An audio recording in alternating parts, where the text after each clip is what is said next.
Հանրապետության ժողովրդական արտիստ Արծրունի Հարությունյանը իր ստեղծագործական դերասանական ուղին սկսել է Լենինականի Ասքանաս Մուրավյանի անվան պետական դրամատիկական թատրոնում։ 60-ական թվականներին նա տեղափոխվեց Երևան, սկզբից աշխատեց Սունդուկյանի անվան ակադեմիական թատրոնում, ապա Երևանի դրամատիկական թատրոնում։ Լենինի հոբելյաններից մեկի առիթով դրամատիկական թատրոնը բեմադրել էր Գերասկինի և Եղջանի եղբայրները պիեսը։ Այդ ներկայացման մեջ Արծրունի Հարությունյանը կատարում էր Կազանի համալսարանի ռեկտորի դերը, իսկ մենք երիտասարդ դերասաններս ուսանողներ էինք, ըմբոստ ուսանողներ, և ռեկտորը եկել էր կարգի հրավիրելու այդ ըմբոստ ուսանողներին։ Դա իմ առաջին և վերջին հանդիպումն էր բեմում Արծրունի Հարությունյանի հետ։ Երբ Ղափլանյանը սկսեց բեմադրել իր լավագույն ներկայացումներից մեկը «Սեր և ծիծաղը» ըստ Երվանդ Թոտյանի, ես այնտեղ խաղում էի Միսյո Ժակ և գլխավոր դերերից մեկը խաղում էր Արծրունի Հարությունյանը, ցավոք նա պրեմիերային չկարողացավ խաղալ, որովհետև փորձերից մեկի ժամանակ այնքան էր ոգևորվել, որ վայր ընկավ և կոտրեց ձեռքը։ Հայրս Լենինականի թատրոն է եկել 28 թվին, երբ որ նոր կազմավորվում էր թատրոնը և միշտ իր համար թատրոն հասկացողությունը կապվեց Լենինական քաղաքի հետ։ Ես ուզում եմ կարդալ իր գրած բնաբանը, որտեղ մի գիրք ունի գրած Լենինականի թատրոնի ասեղային ժամանակը, և այնտեղ նա այսպես է սկսում. «Ու վեր կաց կանգնիր, շնորհակալություն հայտնիր, քեզ իր գիրկն ընդունած այս քաղաքին, որը երկրորդ ծննդավայր եղավ քեզ համար, դպրոց ու համալսարան, պայծառ, լուսաբաց։ Քեզնով հարստացա ես, քո խոնար որդին, քաղաք իմ ու թող քո վերելքների աստիճանների մեն մի քարը մնամ, որ կոխոտելով վեր ու վար անեն սերունդները»։ Արծրունի Հարությունյանը ծնունդով վանեցի է։ Հազարավոր վանեցիների հետ 1915 թվականին նա ընտանիքի հետ բռնեց գաղթի ճամփան և Հարությունյանների ընտանիքը հայտնվեց Թիֆլիս քաղաքում։ Հոգնած, լլկված եկանք հասանք Իգդիր, Իգդիրից հետո փոխադրվեցինք Արարատյան դաշտ, հանգրվանեցինք Սուրբ Էջմիածնի Մայր տաճարի բակում։ Ու ես հիշում եմ, թեև ընդամենը 6 տարեկան էի, բակը լցված էր բազմահազար գաղթականներով, լճի ափը մոլեգնում էր տիֆն ու խոլերան, հարյուրավոր դիակներ ամեն օր բարձում էին սայլերին, տանում էին դաշտ երկար տրանշեյները փողած, դիակները լցնում էին հողը տալիս վրան։ Այնպես որ շատերը չգիտեն, որ այդ եղեռնը, որ Թուրքիայի տարածում մոլեգնեց, շարունակվեց նաև Արևելյան Հայաստանի տարածքում, այս անգամին հիվանդությունների պատճառով։ Մեր ընտանիքը գաղթի ճանապարհ էր բռնել իրարից անջատ։ Ծնողներս ունեին 7 երեխա, 4 տղա, 3 աղջիկ։ Հայրս կամավորական խմբի հետ է եկել։ Մեզ երեխաներից բերել են ռուսական նահանջող զորքի աբոզի վրա։ Ու կանայք ինչպես են եկել, բայց հրաշքով հայրս կարողացավ հավաքել մեր ընտանիքը, բայց մի զոհ Գուրգեն եղբայրս արդեն տիֆից մահացավ Էջմիածնում։ Ու ես գրքի մեջ նկարագրել եմ, այնուհետև մենք Թիֆլիսում բարեկամներ ունեինք, Տեր Հարությունյաններ, որոնք նախորդ եղեռնի 1800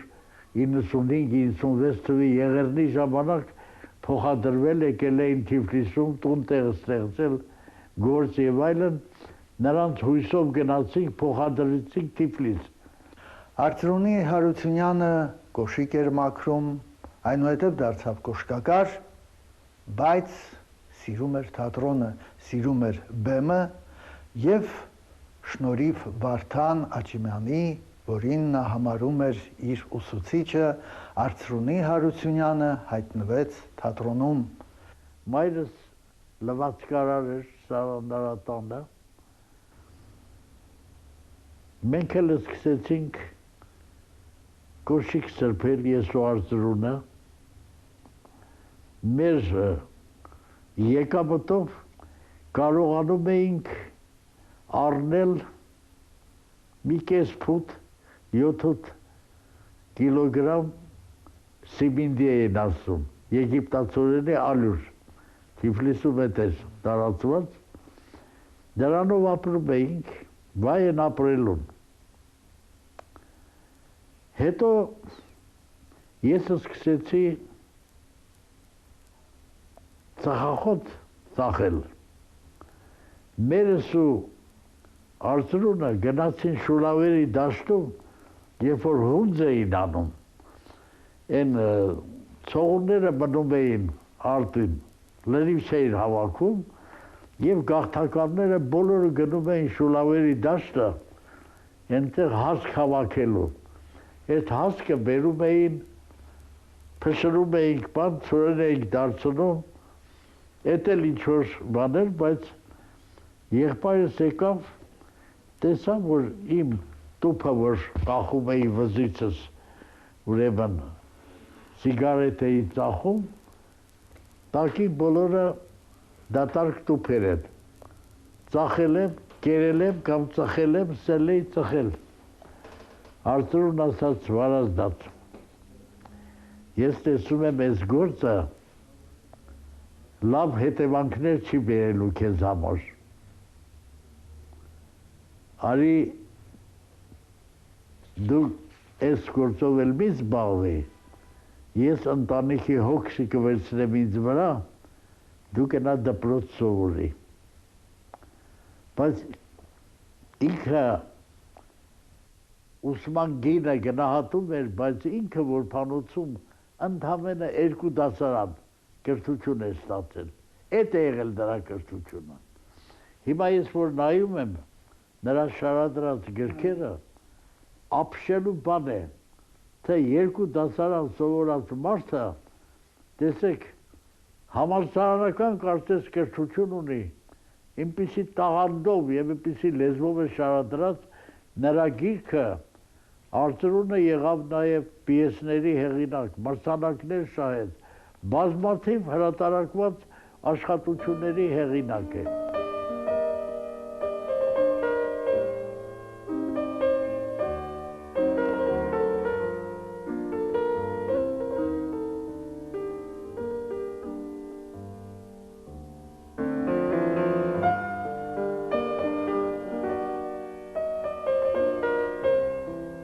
Եղբայրս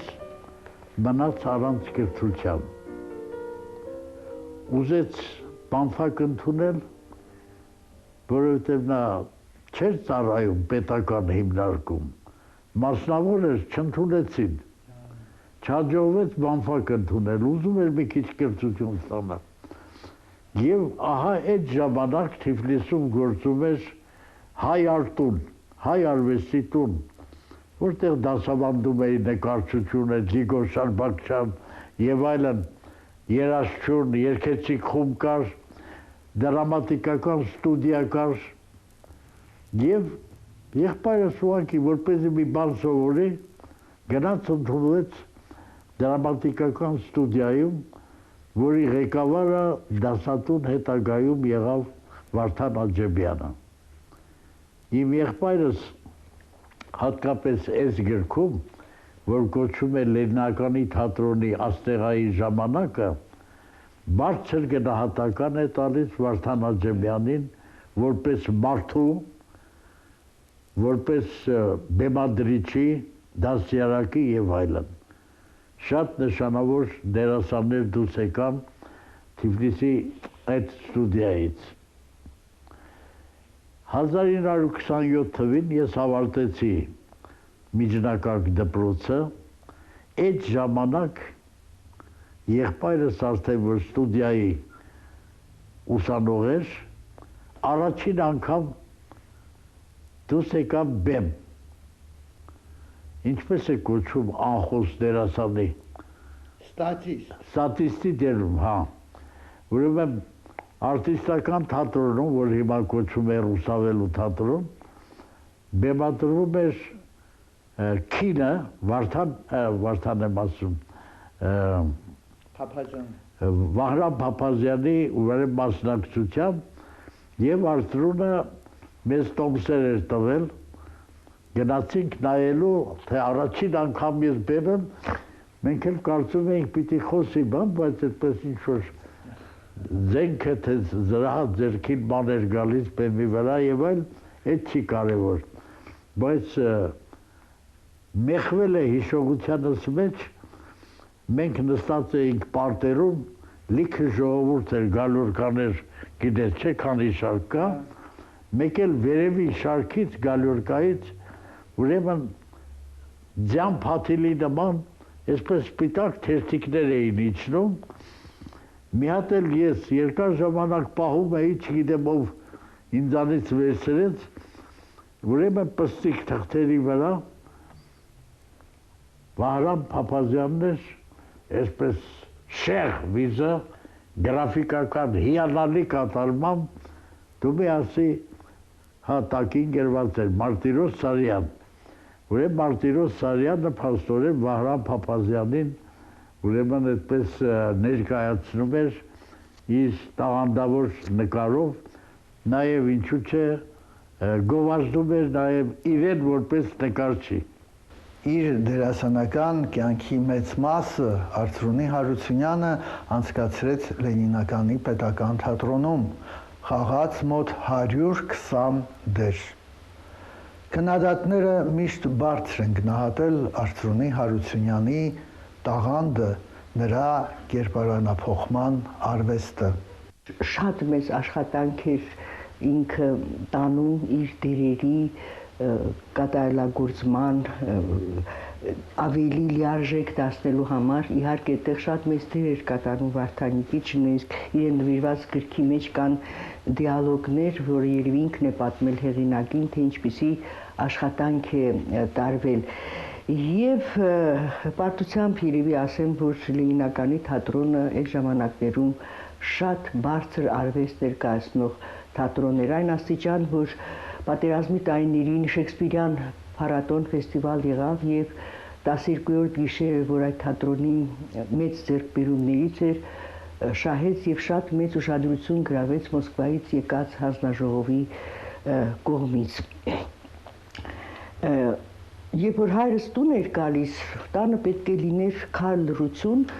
մայրը շարունակ ասում էր, որ ես բարձր չխոսեմ, իր մորը տատիկիս անդադ նկատողություն էր անում, որ կամաց շարժվի եւ այլն, մեկ անգամ գյումրեցի տատիկս չդիմացավ եւ ասեց. «Սոֆիկ, հիմա ինչ կսես, չսնչենք»։ Ես այդպես անդադ հիշում եմ դա, որովհետև դա տանը շատ մեծ կարևորություն ուներ, որ հայրս ուրեմն աշխատում է իր դերի կամ նոր ստացած կամ ընդհանրապես ամեն օր նա պարապում էր։ Դու ես Երևանում ինքը Լեննականում, բայց միակ մտերմությունը, որ նա ուներ, դա Գուրգեն Մահարին էր։ Գուրգեն Մահարին, որովհետև Վարդան Աջեմյանի հորեղբոր տղան էր, հաճախակի գալիս էր Լենինական ներկայացումներ նայելու։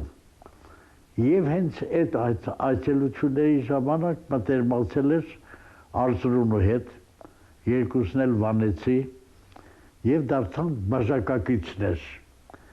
Բարին խմող էր, կարծեմ եղբայրս էլ դրանից սովորեց խմելը, շատ մտերիմ էին, այն աստիճանի, որ նույնիսկ Մահարին ինձ ու աղբորս 36 թվին հրավիրեց իրենց տունը, երբ որ դեռ մայրը կար, իր նախկին կինը կար, այդ որդին, որ հիմա գոյություն ունի եւ հրատարակեց իր այրվող այգեստանները նոր հրատարակությամբ, մտերմացել էր Գուրգեն Մահարու հետ։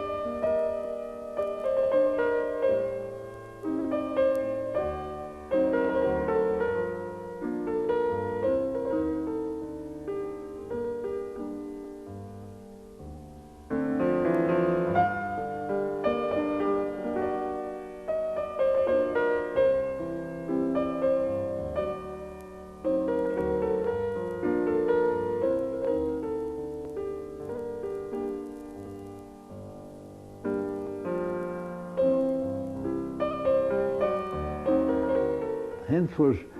բեմադրություն էր լինում, ինձ նամակ էր գրում կամ մեկի միջոցով իմաց էր տալիս, գալիս էինք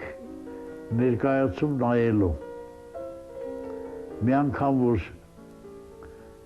եկել էին Թիֆլիս գաստրոլների, Հաջեմյանի ժամանակ, Թիֆլիսում հյուրախաղերի են եկել, մայրիկիս էլ տարա, ուրեմն պարտերում նստած է, եղբայրս, որ դուս եկավ բեմը, շուր էր գալիս, էսա իմ տղենի, էսա իմ տղենի։ Ես հատկապես հիշում եմ Մաքսիմ Գորկու հատակում Կլեշը, 12-րդ գիշերում Խեղկատակը, մեծապատիվ մուրացկաններում բանաստեղծը, Ֆրանկոյի գողացված երջանկության դերակատարումը եւ ընդհանրապես բոլորի վրա աստիճանական զարգացում ուներ դերը, որովհետեւ նա շատ էր լսում Վարդան Նիկիտիչին, հետո Քալանթարի հետ լավ աշխատեց, մյուս ռեժիսորների, որոնք գալիս էին Լենինական, եւ պետք է ասեմ, որ սիրով էին գալիս այդ թատրոնը, ինձ համար հատկապես շատ թանկ է հիշել, թե ինչպիսի սիրով էր գալիս Վահրամ Փափազյանը խաղալու Լենինականի թատրոնում, շատ էր սիրում Լենինականյան հասարակությանը, հաճախ լինում էր մեր տանը, սիրում էր մորս պատրաստած ճաշերը վայելել։ Հովհաննես Շիրազը շատ մտերիմ էր Արծրունում։ Եղբայրս բարձր գնահատում, հերվից նա սկսնակ է, չէ, դեռ տեքստիլի գործարանի բանվոր եղած ժամանակվանից սկսել է ելույթներ ունենալ եւ մտերիմ էին, եղբայրս երբ որ փոխադրվեց եկավ այս կողքի շենքի երրորդ հարկում մենք բնակարան առանք կիսակառույց նորոգեցինք, սարքեցինք, դարձավ եղբայրս դարձավ ինձ հարևան, երբ որ փոխադրվեց եկավ այստեղ աշխատելու։ Մի անգամ ուրեմն Շիրազին հրավիրել էր խաշ ուտելու։ Շիրազն եկավ, այստեղ որ դուք կնայեք սանդուղքները մետաղական, ծուռ, դժվար բարձրանալու։ Ասաց Շիրազն էլ աղբերս էլ բալկոնում, պատշգամբում, Հանես, արի, բարձացի, քեզ ենք սպասում, ասաց այդ փիլականներով ով կբարձանա, իմ խաշը իջացրուն ներք։ Երևակայր, ինչ արեցինք վերև չբարձացավ, այս սանդուղքների տակին նստեց, խաշը կերա, թողեց գրա։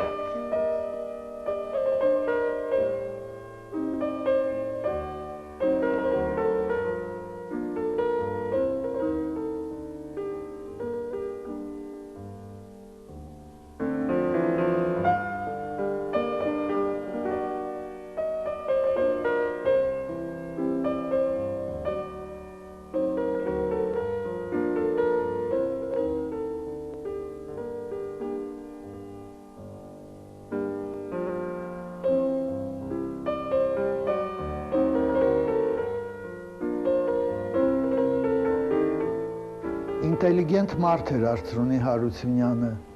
զարգացած, կարդացած եւ շատ էր սիրում զրուցել երիտասարդ դերասանների հետ, պատմել պատմություններ, ուր նա հիշում էր հայ բեմի մեծերին, տաղանդավոր վարպետներին, կիրթ մարդ էր եւ շատ զուսպ։ Իրոք իսկական հայ մտավորական էր հանրապետության ժողովրդական արտիստ Արծրունի Հարությունյանը։ Հայրս հոգևոր մարդ էր եւ հաճախ էին գալիս Երևանից թատերագետներ, Ռուբեն Զարյանը, Մելիքսեչյանը, Սարգիս։ Հայրս միշտ սիրում էր նրանց հետ նստել տանը եւ երկար զրույցներ էր թատրոնի, արվեստի։ Մի խոսքով հոգևորը իսկապես եղել է այդ քաղաքում եւ թատրոնը կենտրոնական է եղել այդ հոգևորում եւ շատ բան է տվել մարդուն, ինչը ես ցավոք հիմա մտածում եմ, որ չկա այսօրվա հասարակության մեջ։ Գնում են իհարկե հետաքրքրում են, բայց այն ինչանքը, որտեղ թատրոնը մարդուն շատ բան էր տալիս կտրվելու զուտ հողեղեն լինելուց եւ երևի դաստիարակում էր ինչ որ տեղ մանավանդ պատերազմի տարիներին շատ հայրենասիրական պիեսներ բեմադրվեց Դեմիրճյանի եւ ուրիշների երկացանկը բավական տարբեր էր եւ դասական գրականությունը ընդգրկվում էր եւ ժամանակակիցը անպայման էր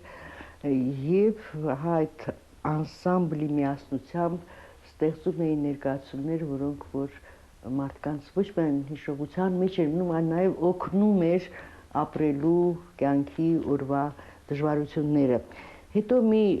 շատ, այսպես ասած, գեղեցիկ դեպք է մնացել հիշողությանս մեջ։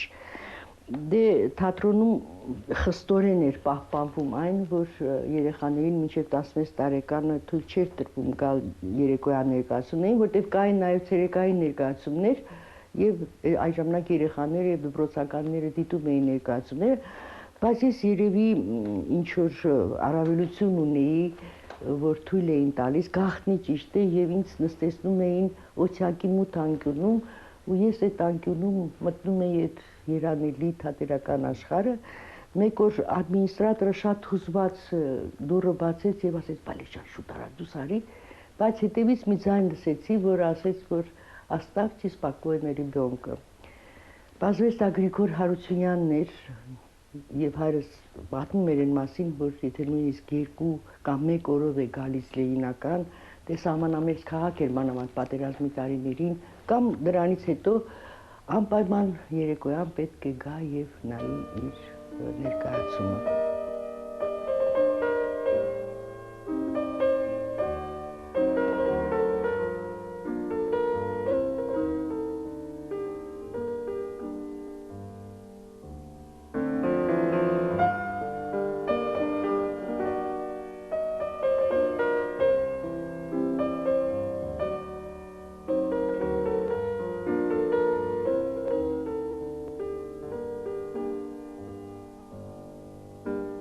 Ինքը իրեն լիարժեք դերասան զգաց Լենինականի թատրոնում, որտեղ որ տեղափոխվեց, որտեղ բազվեց, որ ես պիտի մնամ Երևանում, մայրս եւ հայրս, որտեղ միակ աղջիկն էի, եկան Երևան, հայրս մի քանի ժամանակ աշխատեց Սունդուկյանի թատրոնում, հետո անցավ դրամատիկ թատրոն, բայց ինքն էլ հետո հեռացավ, որովհետեւ ինքը իրեն չգտավ, չունեցավ երևի անսամբլային այն միասնությունը, ինչին սովոր էր Լենինականի թատրոնում եւ ինչը, այսպես ասած, իր կերտվածքի համար շատ չափազանց կարեւոր նշանակություն ունեցել։